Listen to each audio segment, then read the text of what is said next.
are losing their goddamn minds. We are in the year 2020. It's an interesting year. COVID is here. A bunch of other stuff is happening.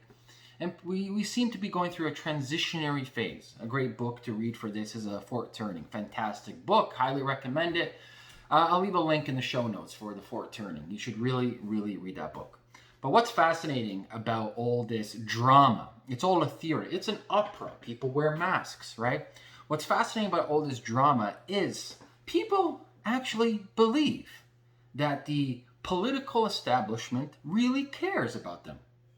They actually believe that. They believe that, wait a second, if I vote for Biden, my life, and remember, I'm talking about the 99%, we the plebs, the citizens of the nation state, we the plebs, most people believe, majority of people believe, if I vote for Biden, he's going to make my life better. Excuse me?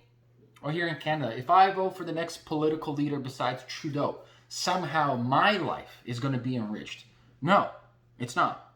Chomsky has a great saying. It doesn't matter if it's left or I'm paraphrasing, but it doesn't matter if it's left or right. The party is always in power. They're all wolves in sheep's clothing. It doesn't matter if the left or the right. We can label it A, we can label it B. It can be multi-parties here in Canada. It can be even like four parties, Québécois, NDP, Liberal, Conservatives. They're all the same. You have a political establishment of a fine-tuned network of legacy families, related legacy families and related legacy families who are all fighting for the hierarchical power of self-interest. Politics is not about altruism. In fact, I don't believe in altruism. Politics is about self-motivation, self-interest, to line your own pocket. I'm not talking about a nefarious way. You just got to understand the psychology of what it takes to be in that position of power. It's very Machiavellian. It's dog-eat-dog world out there.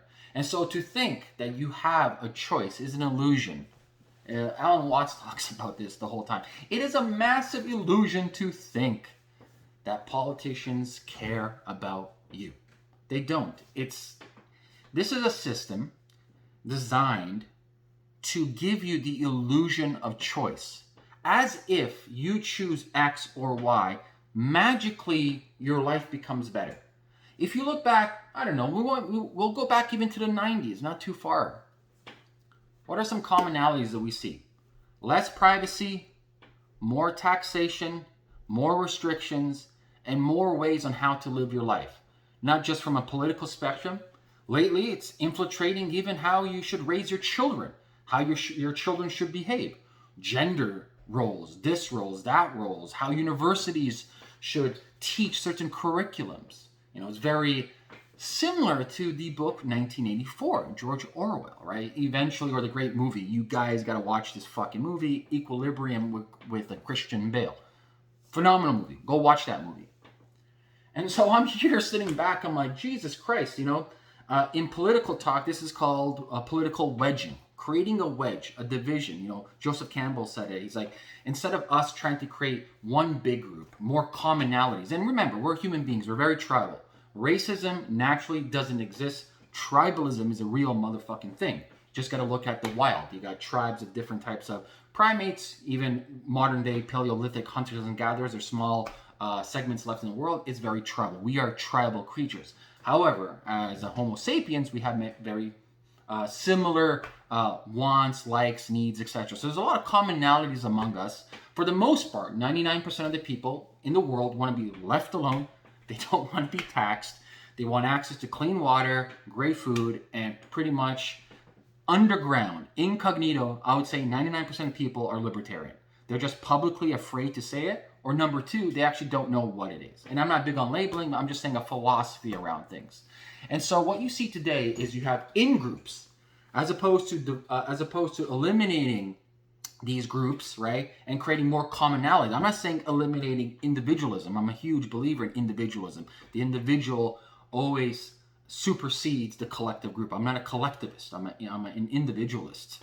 But what we see today is a division through political wedging, the wedging of creating more groups. And what this leads to is something very similar to the most ancient symbol in human civilization, is the Auroboris. It's the snake eating its own tail. We see it right now happening within the leftist communities of North America. You create so many in-groups that eventually there's going to be some fault with each other that they start fighting among each other.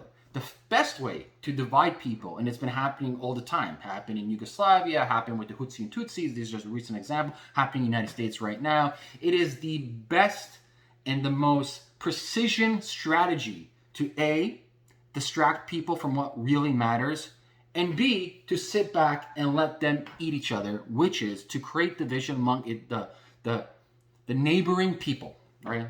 Different tribes, neighboring people, but to create such a division that you're willing to argue, fight over cognitive dissonance with your neighbor. And so elections are literally around the corner, and people really believe, hey, oh man, I'm going to go to the fucking polls, and I'm going to vote for Trump, or Biden, or in Canada, whatever, Trudeau, or what's the other guy, Toole now, the conservative leader. I'm going to vote for these guys. And I'm not bashing these guys. Like, that's another thing people need to understand, right? When you look at the political ecosystem, right, that machine, the political machine, around the world, this isn't just applicable to North America, this is applicable everywhere. It's a Machiavellian game. The only difference between North America and other nations around the world, other nations are more transparent in the corruption and greed and what's really going on. Their so-called leaders are pretty blunt about what they're trying to do, right? So they're not playing per se theater. It's straight up, hey, this is what it is. This is the environment right here. It's corruption. I'm here to prosper me, myself, and my family through nepotism. Another thing people try to eliminate is nepotism. How the fuck are you going to eliminate that? People always will favor their kin, favor their in-group, and favor their inner circle. And the whole idea of eliminating that is obscene, absolutely obscene. And so here we are, dun, dun, dun, the little plebs walking to the poll booth. I'm going to vote for this guy. I'm going to vote for that guy. Doesn't change anything whatsoever. Doesn't change anything. The only thing that changes, or I would say the only thing that helps certain people, is a small group of people. And I'm not a conspiracy theory. I'm not talking about, these industrialists and all. No. I'm literally talking about self-interest. You have multinationals who have a self-interest to do X, Y, and Z. They want no taxes. They want access to raw materials. They're just looking for upside, right? So they have an interest with their lobby group to put their puppet in play, right? They benefit. But you and I, whether we're a small entrepreneur, medium entrepreneur, working class person, 9 to 5, what do we benefit? Nothing. It gets worse every year. More property tax, more income tax, less privacy, more division, more rules, more regulation, more legislation, and above all, the big fucking elephant in the room that, I don't know, not too many people talk about, gigantic fucking elephant in the room. Regardless of the party, regardless of the policy, regardless of anything, the government keeps on growing. Hands down, period. Every single year, new bureaucrats are hired to do God knows what, to control your life at the end of the day. Because you have to understand, why are they hiring new bureaucrats? Well, to instill new legislations and policies to control you. That's why they're hiring them. New branches of the government, new sections of it, to control every known aspect of your life. To eventually control what type of toilet paper you can buy and wipe your ass with. And so I'm sitting here looking at the chaos happening online, social media. People getting triggered over being triggered. Joe Rogan just had Alex Jones on again. Great show, very entertaining. And people are getting triggered over it. As if their life somehow will get better if Alex Jones just disappears. Or as if this type of individual is voted in office. Let me give a real example. If AOC, and everyone's putting her on a pedestal, she has a great Green Deal and she's more leftist, progressive, and she understands us. Like, this is like textbook political Machiavellian fucking theater over here. Like, you got to be a moron not to see this. Let's say she got elected today as the head of state. Are they delusional? They actually believe that she's somehow going to help them as an individual? It's insane. Insane. And this is why I always recommend people just literally look at it as face value. You have a group of people who are functioning in a Machiavellian dog-eat-dog world, who are there for self-interest. They don't care about you. They want to benefit themselves and their inner circle. And if you're part of that inner circle, well, you get benefit. You know, the same thing when people talk about Putin. You never hear his inner circle saying, oh, Putin bad. No shit. You know how rich they got off of him? Like, come on, man.